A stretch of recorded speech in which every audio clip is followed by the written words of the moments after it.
How are you? It's Dr. Moso. Today we want to talk about the Congress system. We want to talk about a question on the Congress system. What took place during the Congress system? Remember, the statesmen they gathered in Austria in 1815 and they came up with what was called the Vienna Settlement. But the Vienna Settlement, when it ended in 1815, it marked the beginning of the Congress system up to about the period of 1824-25. It eventually collapsed. But today we want to look on a special question which says, to what extent was the Holy Alliance in 1815? The Holy Alliance was conducted, the Holy Alliance was done.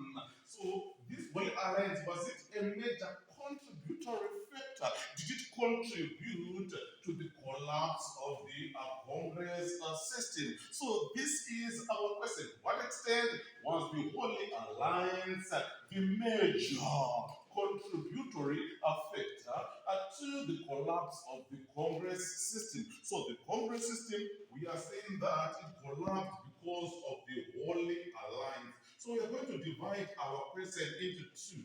We'll talk about the Holy Alliance as the contributory factor to the collapse of the Congress system, to the downfall, to the demise of the Congress system. Then we also talk about the other factors that led to the collapse of the Congress system. Let's start with the Holy Alliance. On the Holy Alliance, the Tsar of Russia had to say, gentlemen, I've got something that I want to tell you. Gentlemen, what is it, the Tsar? Tell us. Tell us, the Tsar, what do you want to tell us? You know what?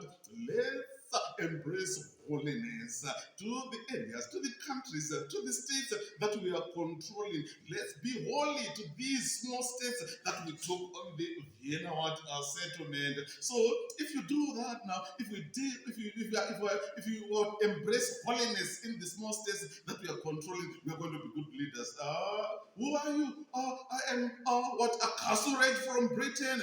What you are saying, it's a sublime mysticism of nonsense. What you are saying, it's nonsensical. That was Britain.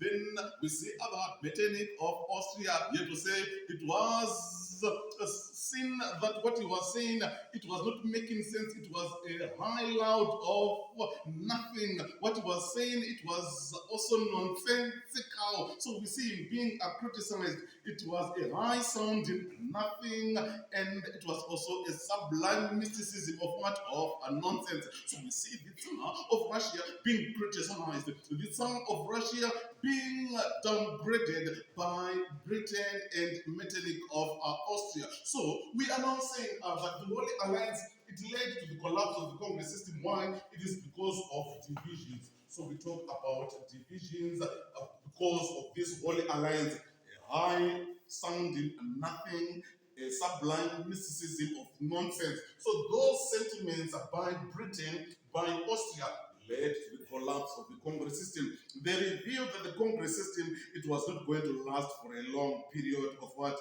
Of time. So talk about those divisions. Again, we also see that the issue of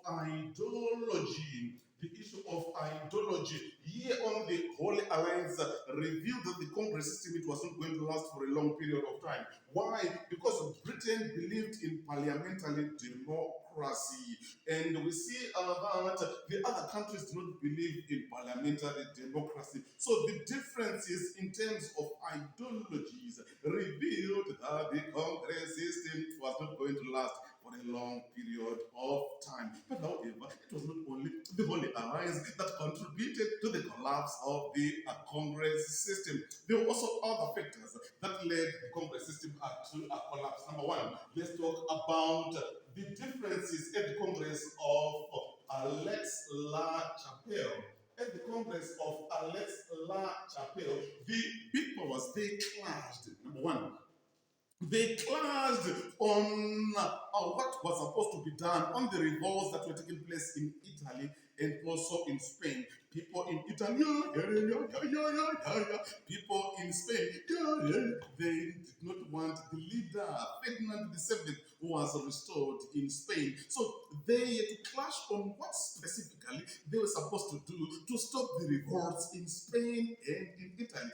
Those clashes now revealed that the Congress system was not going to last for a long period of time. Again, they clashed on how they were supposed to stop activities of slave trade and slavery. Britain is saying, let's stop slave trade in this way. Russia is saying, no, we should not stop in that way. So the issue of stopping slave trade, slavery, barbaric pirates, we see Britain and Russia clashing at the Congress of Aix-la-Chapelle, and that clashes, and those clashes, they led to the collapse of the Congress system. Not only that, now we talk also about what took place at the Congress of Tropau. At the Congress of Tropau, we also see that Britain, she clashed. So here we can say that Britain versus Russia, Britain versus Prussia, Britain versus Austria.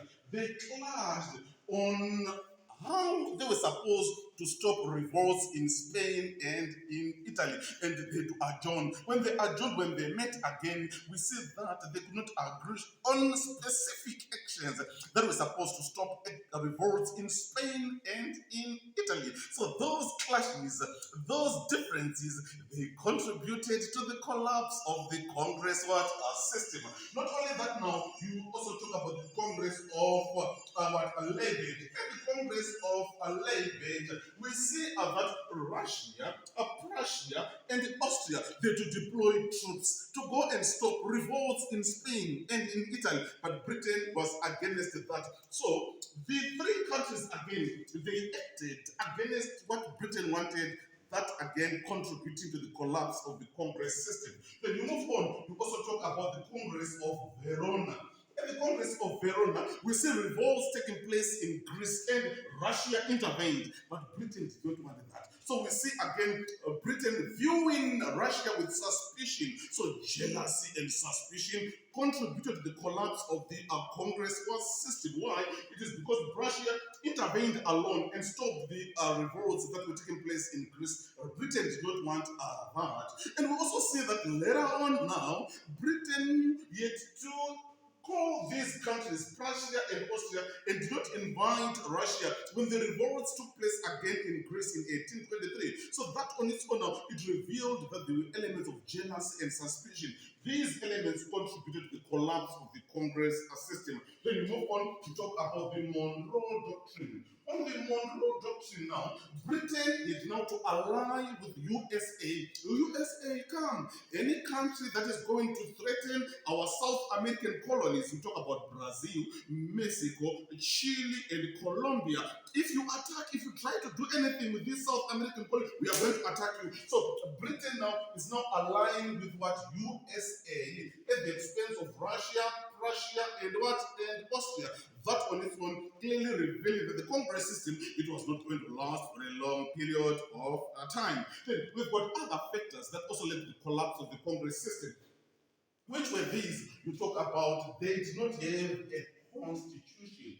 They did not have a constitution that they were supposed to follow. They did not have a structure that contributed to the collapse of the Congress system. Then we move on, we also talk about the death of Castlereagh, the death also of Tsar Alexander. It also contributed to the collapse of the Congress system. So that is what you can talk about. So you can say that the Holy Alliance, it was to a less extent than these other factors. They led to the collapse of the Congress system to a greater extent. Thank you so much. It's Dr. Monzo.